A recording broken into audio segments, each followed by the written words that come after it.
దేవునికి స్తోత్రము కలుగును గాక. హల్లెలూయా. మంచిది, కొద్ది నిమిషాలు దేవుని వాక్యం ధ్యానం చేద్దాం.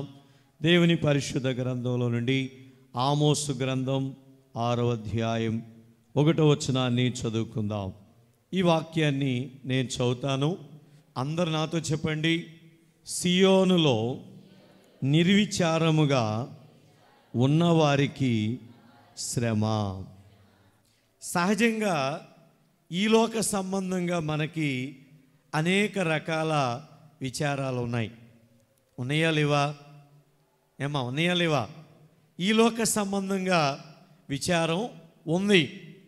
మనకున్న బలహీనతలను బట్టి విచారం, మనకున్న అప్పులను బట్టి విచారం, అలాగే మన కుటుంబాల్లో ఉన్నటువంటి అనేక సమస్యలను బట్టి, బిడల గురించి, లేకపోతే చదువుల గురించి, ఉద్యోగాల గురించి, సంతానం గురించి, గృహాన్ని గురించి, ఇలా ఎన్నో అవసరతలు, ఎన్నో విచారాలు మనం కలిగి ఉంటాం.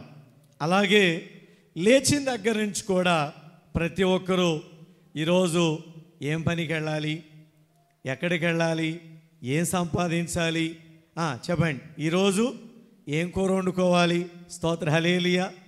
ఈరోజు ఏం తినాలి, ఏ బట్టలు కట్టుకోవాలి, ఇలా ఈ భూలోక పరంగా, భూ సంబంధంగా అనేకమైనటువంటి విచారాలు మనం సహజంగా కలిగి ఉంటాం. అయితే ఈరోజు వాక్యం ఈ లోక సంబంధమైన విచారాలు కాదు, ఇవన్నీ మనం కలిగి ఉంటాం. వీటి గురించి కాదు, కానీ సేవకులుగా మేము, విశ్వాసులుగా మీరు, ప్రతి ఒక్కరూ ఎలాంటి విచారం కలిగి ఉండాలో ఈరోజు వాక్యంలో నుండి మనం ధ్యానం చేద్దాం. చదువుకున్న వాక్యం మనం గమనిస్తే బైబిల్లో ఉన్న 66 పుస్తకాల్లో ప్రత్యేకంగా చిన్న ప్రవక్తల గ్రంథాలు 12 ఉన్నాయి. ఆ 12 మంది చిన్న ప్రవక్తల్లో ఆమోసు అనే ప్రవక్త ఒక ఆయనగా మనకు కనబడుతున్నాడు. ఈ చిన్న ప్రవక్తలో ఒకడైన ఆమోసు గురించి మనం ఒకసారి ఆలోచిస్తే, ఈ ఆమోస్ ఎవరు? ఆమోస్ అనే పేరుకి అర్థం భారం మోయేవాడు. ఆమోస్ అంటే అర్థం ఏంటి? భారం మోయేవాడు. ఏం చేసేవాడు ఈయన? పశువులు కాచేవాడు, గేదెలను కాచేవాడు. పశువులు మేపుకుంటూ మేడి పండ్లు ఏరుకొని తినేవాడు. అలాంటి వాడిని ఒక రోజున దేవుడు పిలిచాడు. ఏమని పిలిచాడు? ఆమోసు, ఆమోసు, ఇదిగో నువ్వు కాచేది పశువులు కాదు, ప్రజలను కాసే ప్రవక్తగా నేను నిన్ను ఏర్పాటు చేసుకుంటున్నానని దేవుడు మాట్లాడాడు. ఆనాటి నుండి ఆమోసు దేవుని ప్రవక్తగా, ఇశ్రాయేలు ప్రజలకు ప్రవక్తగా, ఇక ఆమోసు ప్రవక్తగా పరిచర్య చేసినట్లుగా దేవుని వాక్యంలో మనం చూస్తున్నాం. చేతులెత్తి స్తోత్రం చేద్దాం, గట్టిగా చేద హల్లెలూయా. అయితే ప్రియా దేవులారా, ఆమోసు ప్రవక్తగా ఉండి అనేక ప్రవచనాలు చెప్పాడు. అయితే ఇశ్రాయేల్ ప్రజలతో ఆయన చెప్పిన ఒక మాట ఈరోజు మనం చదువుకున్నాం. ఏమంటున్నాడు? సియోనులో నిర్విచారముగా ఉన్నవారికి శ్రమ. సియోను, సియోను అంటే అర్థం ఏంటి? సియోను ఎక్కడ ఉంది అని మనం ఆలోచిస్తే, ఇజ్రాయేల్ దేశంలో సియోను అనేటువంటి ఒక స్థలం ఉంది. ఆ సియోను పర్వతం మీద అంతకుముందు శత్రువులు నివసించేవాళ్ళు. దావీదు రాజైన తర్వాత ఆ శత్రువులను వెళ్ళగొట్టి ఆ సియోన్ను స్వాధీనపరుచుకున్నాడు. దానికి సియోను పురమని, దావీదు పురమని, సియోను కోటని, దావీదు కోటని పేరు పెట్టుకున్నాడు. అక్కడే ఆయన ఒక సింహాసనాన్ని ఏర్పాటు చేసుకుని ఆ సియోను మీద ఉండి ఆయన ఇశ్రాయేలు ప్రజలకు రాజుగా ఉండి పరిపాలన చేశాడు. స్తోత్రం చేద్దాం, గట్టిగా చేద్దా హల్లెలూయా. అయితే ప్రియా దేవులారా, మరొక సియోను ఉంది, మరొక సియోను ఉంది. అది ఏంటంటే పరలోకంలో ఉన్న సియోను. పరలోకంలో ఉన్న సియోను. ఆ సియోన్లో ఎవరుంటారు అంటే యేసు ప్రభు ఉన్నాడు. ఆయన అక్కడ సింహాసనం ఉంది. ఆయన అక్కడ ఉండి ప్రపంచాన్ని ఏలుతా ఉన్నాడు. కనుక ఒకటి భూలోకంలో ఉన్న సియోను, 2 పరలోకంలో ఉన్న సియోను. దేవుని స్తోత్రం. సరే, ఇక్కడ మనం ఆత్మ సంబంధంగా ఆలోచిస్తే ఈ సియోను దేవుని మందిరానికి గుర్తుగా ఉంది, యేసయ్య గుర్తుగా ఉంది, సేవకులు గుర్తుగా ఉంది, అలాగే రక్షించబడిన విశ్వాసులకు సంఘానికి కూడా గుర్తుగా పోల్చబడింది. చూడండి, సహజంగా మనం చూస్తాం చాలా చోట్ల మందిరాల పేర్లు కూడా పెడుతున్నారు. ఏమని? సియోను ప్రార్థనా మందిరం, తర్వాత సియోను కుమారి, తర్వాత సియోను రాజు, సియోను కుమార్, ఇలాంటి పేర్లు కూడా ఆ యొక్క పట్టణానికి సంబంధించి ఆ పేర్లు పెట్టుకుంటున్నారు. దేవునికి స్తోత్రం చేద్దాం. చూడండి ప్రియా దేవులారా, ఇక్కడ మనం గమనించినట్లయితే సియోను అనగా దేవుని సంఘం, సియోను అనగా ప్రతిష్ఠించబడిన సేవకులు, సియోను అనగా యేసు ప్రభు కూడా గుర్తుగా ఉన్నట్లు వాక్యంలో మనం చూస్తున్నాం. అయితే ఈరోజు మనము ఎలా ఉండాలి, ఏ విధంగా జీవించాలి? చూడండి, ఈ లోక సంబంధమైన విచారం కాదు, కానీ ఇక్కడ ప్రవక్త ద్వారా చెబుతున్న మాట సియోను, సియోను, సియోను. ఎవరా సియోను? ఎవరా సియోను అంటే సేవకులతో మాట్లాడుతున్నాడు. ప్రతిష్ఠించబడిన సేవకులారా, సియోను అంటే ప్రతిష్ఠించబడిన సేవకులు. చెప్పండి మీరు కూడా. సియోను అంటే ఎవరు? ప్రతిష్ఠించబడిన సేవకులు. రెండవది, సియోను అనగా రక్షించబడిన విశ్వాసులు. చెప్పండి మీరు కూడా. సియోను అంటే ఏంటి? రక్షించబడిన విశ్వాసులు. ఇప్పుడు దేవుడు తన ప్రవక్త ద్వారా ఎవరితో మాట్లాడుతున్నాడు? నీతో, నాతో, మనతో మాట్లాడుతున్నాడు. ఏమని మాట్లాడుతున్నాడు? ఇదిగో నిర్విచారముగా ఉంటే మీకు శ్రమ. బాగా అర్థం చేసుకోవాలి ఈ వాక్యాన్ని. నిర్విచారము, నిర్విచారము అంటే విచారము లేకుండా ఉండుట. ఏంటంట? నిర్విచారం అంటే విచారం లేకుండా ఉండుట. ఓ సేవకులారా, ఓ విశ్వాసులారా, ఆత్మ సంబంధమైన విచారము లేకపోతే మీకు శ్రమ. ఏ రోజుకి ఆ రోజు మంచి భోజనం చేస్తున్నాం, మంచి బట్టలు కట్టుకుంటున్నాం, మంచిగా వాహనాల మీద తిరుగుతున్నాం, మంచిగా ఏదో పని చేసుకుంటున్నాం, ఏదో 10 రూపాయలు సంపాదించుకుంటున్నాం. ఎవరికి వారు, నేను నా కుటుంబం సంతోషంగా ఉన్నాం, బాగానే ఉన్నాం, ఇది చాలు, ఇదే కదా జీవితం అని చాలామంది ఇంతటితో సర్దుకుంటున్నారు, ఇంతటితో సర్దుకుంటున్నారు. చాలామంది జీవితాల్లో లోకస్తులంటే అన్యులకు తెలియదు, దేవుని ఎరగలేదు గనక వాళ్ళకి ఆలోచన రాదు. అయితే దేవుని నమ్ముకున్న దేవుని బిడలమైన నీలో నాలో విచారం ఉండాలి, ఆత్మ సంబంధమైన విచారం ఉండాలి. ఏంటయ్యా విచారం? దేవుని గురించి విచారం, మందిరాన్ని గురించి విచారం, ఉపవాస ప్రార్థన గురించి విచారం, ఆత్మల రక్షణ గురించి విచారం. ప్రియా దేవుని బిడ్డలారా, నీ కుటుంబం కొరకు విచారం, నీ గ్రామం కొరకు విచారం. ఇలా ఆత్మ సంబంధంగా ప్రియమైనటువంటి దేవుని బిడ్డలారా, నీవు నేను మనమందరం కూడా విచారము కలిగి ఉండాలి. ఇలాంటి విచారము లేకపోతే మనకు శ్రమ. స్తోత్రం చేద్దాం, గట్టిగా చేద్దాం హల్లెలూయా. ప్రియమైన దేవుని బిడ్డలారా, సంవత్సరాలు వెళ్ళిపోతూ ఉన్నాయి, నెలలు గడిచిపోతూ ఉన్నాయి, రోజులు గడిచిపోతూ ఉన్నాయి. ఎలా ఉంటున్నావు? ఏం ఆలోచిస్తున్నావు? ప్రియా సహోదరి సహోదరుడా, మన ఆత్మీయ జీవితంలో, మన భక్తి జీవితంలో, విశ్వాసములో, ప్రార్థనలో, పరిశుద్ధతలో, వాక్యంలో, దేవుని సేవలో ఇంకా మనం ఎదగాలనే విచారం మనకు ఉండాలి. స్తోత్రం చేద్దాం. ఇంకా మనం అభివృద్ధి చెందాలి, ఇంకా అనేక ఆత్మల కొరకు ప్రయాసపడాలి, సేవకునితో సహకరించాలి, దేవుని రాజ్యం కొరకు మనమంతా కూడా నిలబడాలనే విచారం ఉండాలి. స్తోత్రం. మనకెంతసేపు మనము, మన బిడ్డలు, మన కుటుంబం, మన పరిస్థితులు, మన సమస్యలు ఇవే సరిపోతున్నాయి.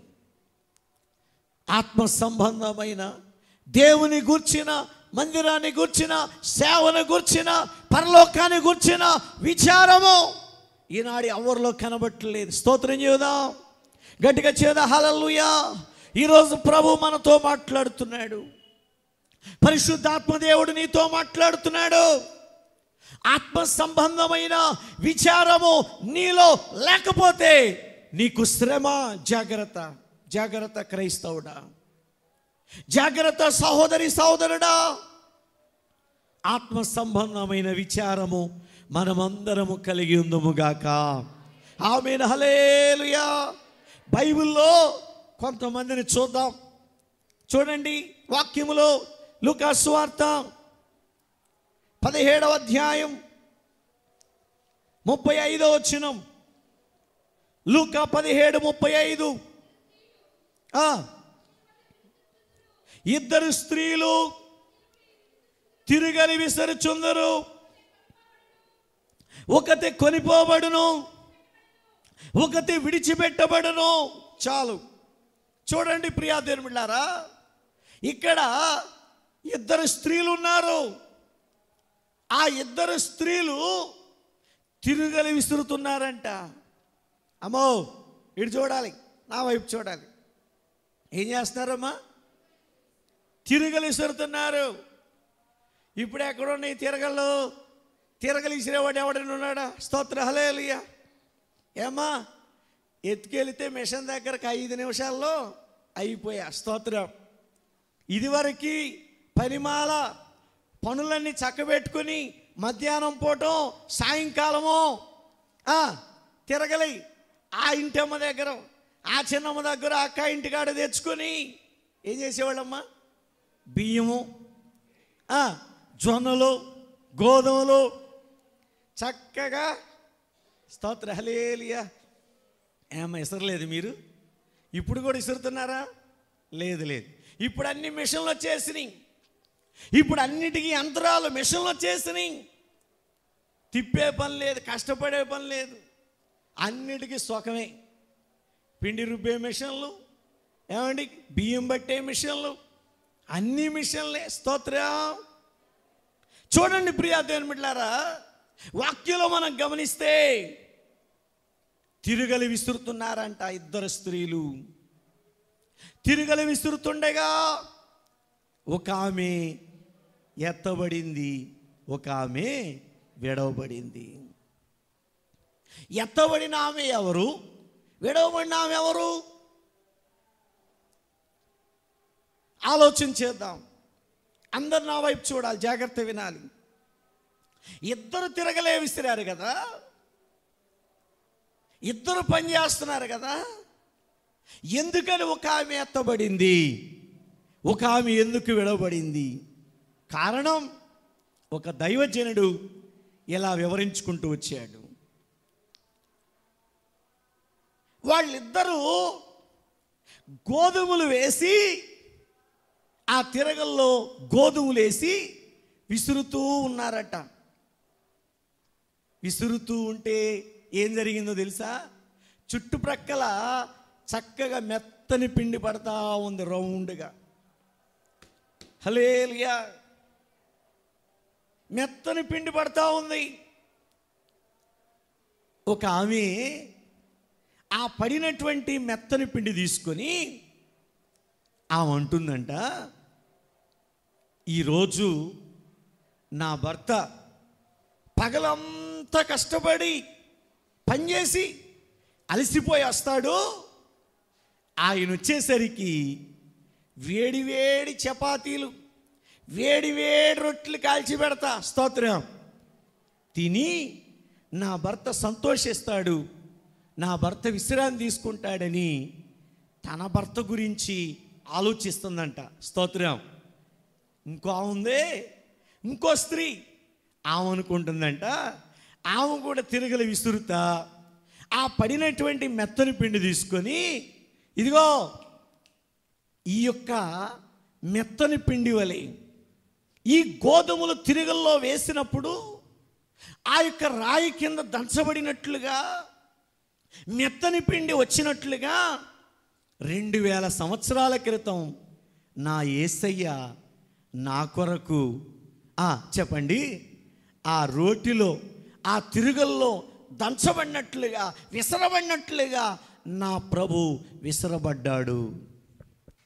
స్తోత్ర, హల్లెలూయా, హల్లెలూయా. అయ్యో, నా ప్రభు నలుగొట్టబడ్డాడు, నా ప్రభు కొట్టబడ్డాడు, నా ప్రభు చీల్చబడ్డాడు, నా ప్రభు దున్నబడ్డాడు. ఈ మెత్తని పిండి వలె ఆయన శరీరం కూడా దున్నబడింది. ఆయన నా కొరకు ఆ రక్తమంతా కార్చాడు, ఆయన ప్రాణం అర్పించాడు. కనుక ఈ పిండి ఎలా మెత్తన చేయబడిందో నా హృదయాన్ని కూడా మెత్తం చేసుకుంటాను, నా హృదయాన్ని మార్చుకుంటాను, నా జీవితాన్ని మార్చుకుంటాను, నా బ్రతుకును మార్చుకుంటాను. నేను నా ప్రభు కొరకు జీవిస్తానని తీర్మానం చేసుకుంటూ ఉండగా యేసయ్య ఆమెను తీసుకెళ్ళిపోయాడంట. స్తోత్రం చేద్దాం, గట్టిగా చప్పట్లు కొడదా. హల్లెలూయా, హల్లెలూయా. ప్రియా సహోదరి సహోదరుడా, నువ్వేం ఆలోచిస్తున్నావు? నువ్వు ఏ విచారంతో ఉన్నావు? ఈ భూ సంబంధంగా కుటుంబం గురించే నువ్వు ఎక్కువగా ఆలోచిస్తున్నావా? నీ కొరకు త్యాగం చేసిన యేసు గురించి ఆలోచిస్తున్నావా? యేసును కూర్చిన విచారం నీలో ఉందా? ఈరోజు నీలో నాలో మనలో కూడా మన కొరకు బలి అయిన యేసును గురించి ఆలోచించాలి. స్తోత్రం చేద్దాం, గట్టిగా చేద్దా. హల్లెలూయా. అందుకే భక్తుడు అంటాడు, పాలుగారే దేహం పైన పాపాత్ముల కొరడాలు ఎన్నో, పాలుగారే దేహము పైన పాపాత్ముల కొరడాలు నాట్యమాడినాయి, నడి వీధిలో నడిపాయి, నాట్యమాడినాయి, నోరు తెరువలేదాయి ప్రేమ, బదులు పలుకలేదాయి ప్రేమ, నోరు తెరువలేదాయి ప్రేమ, బదులు పలుకలేదాయి. ఇది ఎవరి కోసమో? ఈ జగతి కోసమే, ఈ జనుల కోసమే, ఈ పాపి కోసమే, పాపాల కోసమే సిలువలో సాగి యాత్ర, కరుణామయుడు దయగల పాత్ర, సిలువలో. అందరూ చప్పట్లు కొడదాం.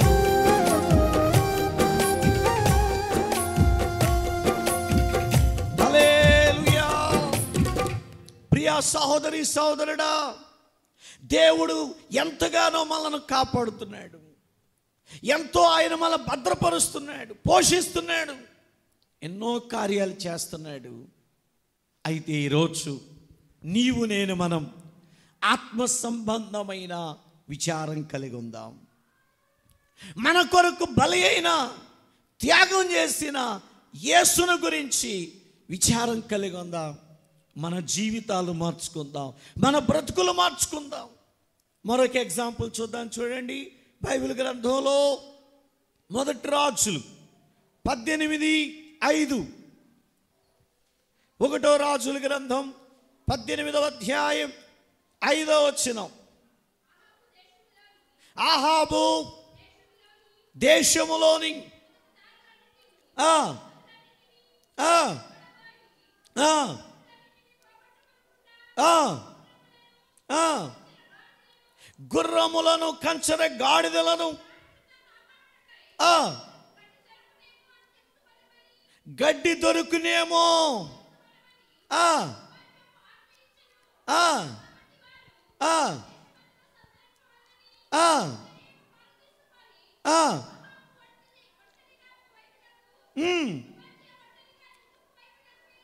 చెరుకో దిక్కున, చెరుకో వైపున ఇద్దరు వెళ్ళాలని ఆలోచన చేశారట. గమనించాలి, అర్థమవుతుందా? చదువుకున్న వాక్యం చూడండి. ఇక్కడ షోమ్రోను పట్టణంలో ఆహాబు అనే రాజు ఉన్నాడు, ఇశ్రాయేలు రాజు. ఆహాబు రాజుగా ఉన్న దినాల్లో ఇతడు ఒక అన్యురాలను, యెజబేలును పెళ్లి చేసుకున్నాడు. యెజబేలు మంచిది కాదు. యెజబేలు బయలుదేవతను పూజించాడు, నరహంతకురాలు, చాలా భయంకరమైన వ్యక్తి యెజబేలు. అయితే ప్రియా దేవుని బిడ్డలారా, ఈ ఆహాబు రాజు అన్యురాలను పెళ్లి చేసుకున్న తర్వాత ఇతను కూడా అన్య దేవతలను, బయలుదేవతలను పూజించడం, బలిపీఠాలు కట్టడం, దేవునికి వ్యతిరేకమైన పనులు చేస్తున్నాడు. దేవుని కోపం వచ్చింది. ఆ సమయంలో దైవజనుడైన ఏలియాను పంపించాడు. రాజు దగ్గరికి వెళ్ళాడు. ఆహాబు రాజా, ఆహాబు రాజా, ఇదిగో నేను ఎవని సన్నిధిలో నిలబడి ఉన్నాను, ఆ యెహోవా జీవము తోడు ఈ సంవత్సరం మంచైనా వర్షమైనా పడదు. ఏమన్నాడు? మంచు కానీ వర్షం కానీ పడదని ప్రకటించి వెళ్ళిపోయాడు. అక్కడి నుంచి మంచు బట్టలే, వర్షం బట్టలే. వర్షం పడకపోతే పంటలు పండవు కదా, పంటలు పండట్లేదు. చెరువులు ఎండిపోని, కాలువలు ఎండిపోని, ఎక్కడ నీళ్లు లేవు, ఎక్కడ పంట లేదు. దేశమంతా కరువు, కరువు. వింటున్నారా? చూస్తున్నారా నా వైపు? షోమ్రోను పట్టణం అంతా కరువుతో అల్లాడిపోతుంది. ప్రజలు కొట్టుకుంటున్నారు, చంపుకుంటున్నారు. ప్రియా దేవుని బిడ్డలారా, భయంకరమైన కరువుతో అల్లాడిపోతున్నారు. అలాంటి పరిస్థితుల్లో ఆహాబు రాజు చూడండి, ఆయన విచారం చూడండి, ఆహాబు రాజు యొక్క ఆలోచన చూడండి. ఈయన ఎవరు? రాజు. అందరూ చెప్పండి అమ్మ, ఎవరైనా ఏం చేయాలి? ఏం చేయాలి? ప్రజలంతా, పట్టణం అంతా కరువుతో అల్లాడిపోతున్నారే, చచ్చిపోతున్నారే, కొట్టుకుంటున్నారే, చంపుకుంటున్నారే. ఏం చేయాలి? అయ్యో, ఎందుకు వచ్చింది ఈ కరువు? ఈ కరువు ఎందుకు వచ్చింది? కారణం ఏంటి? ఈ ప్రజలకు ఏం చెయ్యాలి? కరువు పోవాలంటే ఏం చేయాలని ఆలోచన, విచారం రాజుకు ఉండాలి. కానీ ఈ ఆహాబు రాజుకున్న విచారం ఏంటి తెలుసా? తన ఇంట్లో పనివాడు ఉన్నాడు, ఎవరైనా ఓబద్యా. ఓబద్యాని పిలిచి, ఓబద్యా, మన యొక్క తోటలో ఏమున్నాయి చెప్పండి, ఏమున్నాయి? గుర్రాలు, గాడిదలు, పశువులు ఉన్నాయి కదా, గెడ్లాగా చచ్చిపోతున్నాయి. చచ్చిపోతాయేమో, మన మందలు పాడైపోతాయి. కనుక వీటికి గడ్డి ఎక్కడైనా దొరికిద్దేమో. నువ్వు ఒక దిక్కునేళ్ళు, నేను మరో దిక్కునెళ్తా. ఇద్దరం కూడా గిడ్డి ఎక్కడ దొరికిద్దో మన ప్రాంతంలో వెతుకుదాం పదా. స్తోత్రం. చేతులెత్తి గట్టిగా స్తోత్రం. ఇంకొంచెం హుషారుగా. అమ్మా, రాజుగారి యొక్క విచారం ఏంటి? రాజుగారి విచారం ఏంటి అమ్మా? ప్రజలు చచ్చిపోయినా, అయ్యా అర్థమవుతుందా? ప్రజలు చచ్చిపోయినా బాధ లేదట. పశువులు మాత్రం, గుర్రాలు మాత్రం, గాడిదలు మాత్రం గడ్డి కావాలంట. ఇది రాజుగారి విచారం. ఇది రాజుగారి విచారం. ఏమండి, ఆ గాడిదలు, గుర్రాలు చస్తే అంత, బతికితే అంత. స్తోత్రం. నువ్వు రాజువు కదా, నీకు ఉండాల్సిన విచారం ఏంటి? అయ్యో, కరువు ఎందుకు వచ్చింది, వర్షం ఎందుకు పడతలేదు, ప్రజలు ఎందుకు చచ్చిపోతున్నారు అన్నటువంటి విచారం ఉండాలి. కానీ రాజులో ఉన్న విచారం అది కాదు. తన గాడిదల కోసం, తన పశువుల కోసం విచారం కలిగి ఉన్నాడు. అదే గ్రంథంలో 18వ అధ్యాయంలో ఏలియా ఉన్నాడు, దైవజనుడైన ఏలియా. విచిత్రం, దేశమంతా కరువులో ఉన్న ఈ దైవజనుడు మాత్రం సారేపతిలో విధవరాలింట్లో దేవుడు పోషిస్తున్నాడు. గట్టిగా చప్పుడు కొడదాం. అయ్యా, రొట్లే రొట్లు, అట్లే అట్లు. స్తోత్రం. ఏలీ గారికి ఏ కొరతలే. అయినా దైవజనుడు మోకరించి ప్రార్థన చేస్తున్నాడు. అయ్యో, ఈ ప్రజల పాపాలను బట్టి, వాళ్ళు చేస్తున్న చెడ్డ పనులను బట్టి కరువు వచ్చింది. అయ్యా, ఈ ప్రజల పక్షంగా నేను క్షమాపణ అడుగుతున్నాను. ఎలా ప్రార్థన చేశాడమ్మా? చదువు ఒకసారి, చదువు అక్కడే. 18వ అధ్యాయం 42వ వచనం. 18వ అధ్యాయం 42వ వచనం. ఆహాబు భోజనం చేయబోయిన గాని ఏలియా కర్మేలు పర్వతం మీదకి పోయి నేల మీద పడి ముఖం మోకాళ్ళ మధ్య ఉంచుకొనెను. దైవజనుడు తన ముఖాన్ని మోకాళ్ళ మధ్యలో పెట్టుకొని ప్రార్థన చేస్తున్నాడు. అంటే తగ్గించుకొని ప్రార్థన చేస్తున్నాడు. ప్రజల కోసం ప్రార్థన చేస్తున్నాడు. వర్షం కోసం ప్రార్థన చేస్తున్నాడు. రాజు యొక్క విచారం పశువులు చచ్చిపోతాయని, కానీ దైవజనుడి విచారం, అయ్యో ప్రజలు చచ్చిపోతున్నారే, ఆహారం లేదే, వర్షం లేదే. ప్రియా దేవుని బిడ్డలారా, ఏలియా 7 సార్లు ప్రార్థన చేశాడంట అక్కడ. అమ్మా, 7 మార్లు ప్రార్థన చేయగా మోపైన వర్షం కురిసిందంట. గట్టిగా చెప్పులు కొడతా. హల్లెలూయా, హల్లెలూయా. మోపైన వర్షం కురిసింది. దైవజనుని యొక్క ఆలోచన, దైవజనుని యొక్క విచారం, ప్రజల క్షేమంగా ఉండాలి, పంటలు పండాలి, వర్షం కురవాలి, అందరూ సంతోషంగా ఉండాలి. ఈరోజు నీ ఆలోచన, నీ విచారం, మన విచారం ప్రజల క్షేమం కొరకు, సంఘ క్షేమం కొరకు, గ్రామాల క్షేమం కొరకు, పట్టణాల క్షేమం కొరకు, దేశం క్షేమం కొరకు మనమంతా ప్రార్థన చేయాలి, విచారం కలిగి ఉండాలి. ఎన్నో రకరకాల వ్యాధులు, ఎన్నో రకాల జబ్బులు, కరువులు, సమస్యలతో ప్రజలు అల్లాడిపోతున్నారు.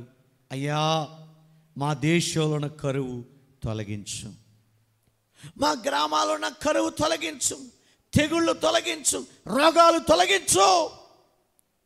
విచారము కలిగి ఏలియా వలె మనం కూడా ప్రార్థన చేయాలి. స్తోత్రం. గట్టిగా చేదా. హల్లెలూయా, హల్లెలూయా. చదువుదాం మరొక మాట, 3వ విషయాన్ని చూద్దాం. లూకా సువార్త 12వ అధ్యాయం 19వ వచనం. లూకా 12:19.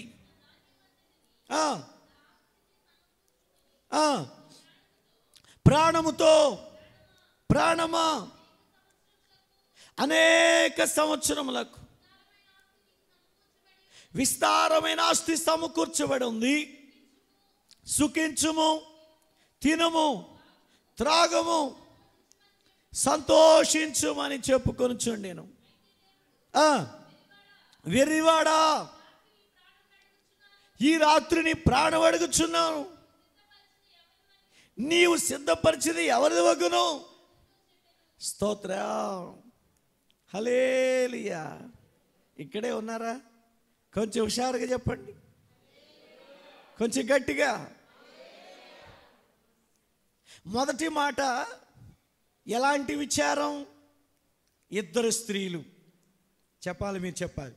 ఇద్దరు స్త్రీలు ఎలాంటి విచారం? ఒక ఆమె తన భర్త కోసం, ఒక ఆమె యేసయ్య గురించి. నెక్స్ట్ రాజుగారు దేనికోసం? పశువుల గడ్డి కోసం. దైవజనుడు ప్రజల క్షేమం కోసం. దేవుని స్తోత్రం. రైట్, వినాలి, బాగా గుర్తుపెట్టుకోవాలి. ఇక్కడ మనం చూస్తే ఒక ధనవంతుడు ఉన్నాడు. ఆయనకు చాలా పొలం ఉంది. ఆ సంవత్సరం అంట విస్తారంగా పంట పండిందంట. పాత కొట్లు చాలా, ఇంకా కొత్త కొట్లు కట్టి ఈ పండిన పంట అంతా నిల్వ చేసి అనుకుంటున్నాడంట. ఆ ధనవంతుడు అనుకున్నాడు, ప్రాణమా ఇదిగో నీకు, నీ పిల్లలకు, పిల్లలకు తరగని ఆస్తి, తరగని ధాన్యం, తరగని పంట సమృద్ధిగా ఉంది. ఏమంటున్నాడు? ప్రాణమా తినుము, త్రాగుము, సుఖించుము.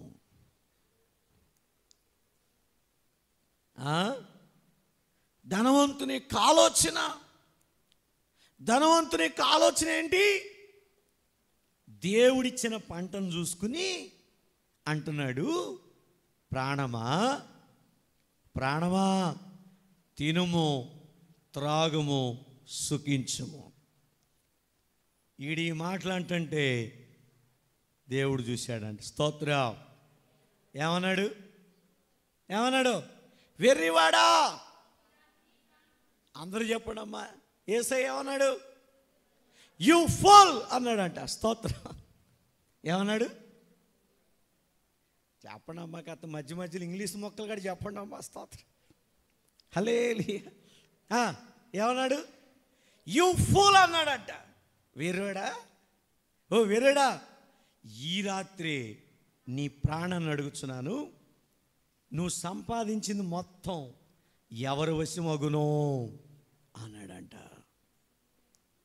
అంతే, వెళ్ళిపోయాడు మనడు. దేవుని స్తోత్రం, హల్లెలూయా. చూడండి ప్రియా దేవుని బిడ్డలారా, మీకు ప్రశ్న.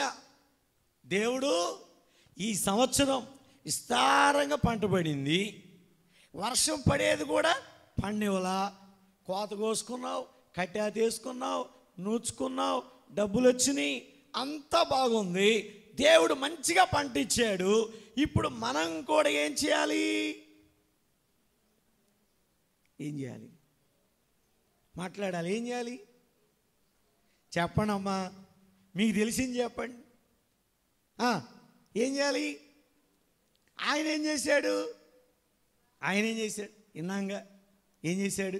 తిను, త్రాగు, సుఖించాను. మరి నువ్వేమంట? నువ్వేం చేస్తా?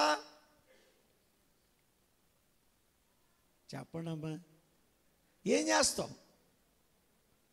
మాట్లాడరే. దేవునికి దశమ భాగం ఇస్తాం. Very good. ఇంకా పండిన పంటలో ముందుగా దేవునికి కానుక ఇస్తాం. ఇంకా చెప్పండి అమ్మా, ఇంకా చెప్పండి. హల్లెలూయా. ధనవంతుడు ఇలా అనుకుంటే, ఇదిగో వాక్యంలో మరొక ఆయన ఉన్నాడు. 103వ కీర్తన 1వ వచనం, నా ప్రాణమా, నా ప్రాణమా యెహోవాను సన్నుతించు, నా అంతరంగమున సమస్తమా ఆయన పరిశుద్ధ నామము సన్నుతించు. నా ప్రాణమా యెహోవాను సన్నుతించుము, ఆయన చేసిన ఉపకారములో దేనిని మరువకుము. స్తోత్రం. దేవుడిచ్చిన పంట, దేవుడిచ్చిన డబ్బు, దేవుడిచ్చిన ఆరోగ్యం, దేవుడిచ్చిన గృహము, దేవుడిచ్చిన సమస్తాన్ని బట్టి కృతజ్ఞత కలిగి దేవుని స్తుతించాలి. అయ్యా, ఈ సంవత్సరం విస్తారమైన పంట ఇచ్చావు, నన్ను నా కుటుంబాన్ని ప్రేమించి నాకు ఏ కొరత లేకుండా చేశావు. యేసయ్యా నీకు స్తోత్రం. కుడి చేయి పైకెత్తి స్తోత్రం అనో, నోరు తెరిచి స్తోత్రం అనో. స్తోత్రం. హల్లెలూయా యేసునాదా, కృతజ్ఞత పడమ.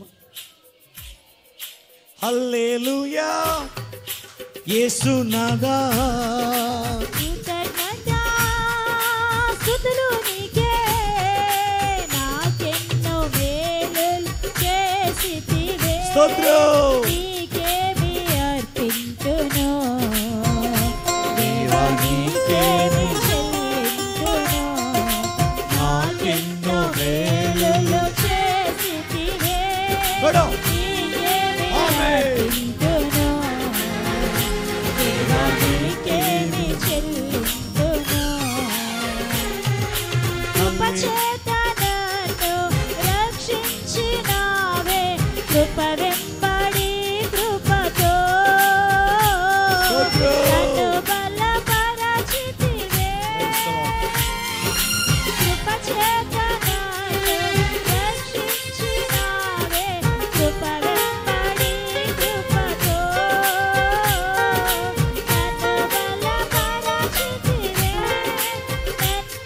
నన్నెంతగానో ప్రేమించినావే, నా పాపమును కడిగి పరిశుద్ధపరచితివే. నాకెన్నో మేలులు చేసితివే. నీకేమి చెల్లింతును, దేవా నీకేమి అర్పింతును. హల్లెలూయా యేసునాదా, కృతజ్ఞత ఆమేన్. నీకే. స్తోత్రం. హల్లెలూయా యేసునాదా, కృతజ్ఞత స్తుతులు నీకే. హల్లెలూయా యేసునాదా, కృతజ్ఞత స్తుతులు నీకే. హల్లెలూయా ఆమేన్. స్తోత్రం. యేసునాదా, కృతజ్ఞత నాకెన్నో మేలులు చేసితివే. నీకేమి అర్పింతును, దేవా నీకేమి చెల్లింతును. నాకెన్నో మేలులు చేసితివే. నీకేమి అర్పింతును, దేవా నీకేమి చెల్లింతును. హల్లెలూయా. సియోనులో నిర్విచారముగా ఉన్న వారికి శ్రమ. సియోను అనగా దేవుని సంఘం. నిర్విచారం అంటే విచారం లేకుండా ఉంటే శ్రమ. కనుక మనం ఎలా ఉండాలి? విచారము కలిగి ఉండాలి. ఏ విచారం? ఈ లోక సంబంధమైన వాటి గురించి విచారం కాదు, ఆత్మ సంబంధమైన విచారం. దేవుని కొరకు, ఆత్మల రక్షణ కొరకు, సంఘాల కొరకు, మందిరాల కొరకు, కుటుంబం అంతా కూడా దేవునిలో ఎదగాలి. అందరూ ఆ ప్రభు రాజ్యంలో ఉండాలి. మనకున్న సమస్యలన్నీ తొలగిపోవాలని విచారముతో ఇప్పుడు చెప్పిన 3 వాక్యాలు వారు ఎలా కలిగి ఉన్నారు, మనం కూడా అలా ఉంటే దేవుడు మన శ్రమలను ఇబ్బందులను తొలగిస్తాడు. దేవుని స్తోత్రం. కనుక సంఘంలో ఉన్న మనం, దేవుని సన్నిధిలో ఉన్న మనం ఆత్మ సంబంధమైన విచారం కలిగి ఉండాలి. బైబిల్లో ఉంది, లూకాసు సువార్త 10:41లో మార్తమ్మ. చెప్పండి, ఎవరు? మార్తమ్మ. ఏముంది? ఏం చేస్తుంది? మార్తా మార్తా అనేకమైన పనులు పెట్టుకుని ఏం చేస్తుంది? అనేక పనులు పెట్టుకుని విచారంతో ఉందట. కనుక వ్యర్థమైన ఎన్నో పెట్టుకుని తెప్పలు పడద్దు. ఆత్మ సంబంధంగా విచారం కలిగి ఉండు. దేవుని కొరకు జీవించు. దేవుని వాక్య ప్రకారం జీవించు. నీ విచారములన్నీ నా ప్రభు కొట్టివేస్తాడు. చివరిగా ఇర్మియా 31:13. చివరిగా ఇర్మియా 31:13. వారి దుఃఖమునకు ప్రతిగా సంతోషమిచ్చి వారిని ఆదరించేదను, విచారము కొట్టివేసి నేను వారికి ఆనందము కలుగజేతును. కన్యకలు, యవనులు, వృద్ధులు సంతోషించెదరు. స్తోత్రం.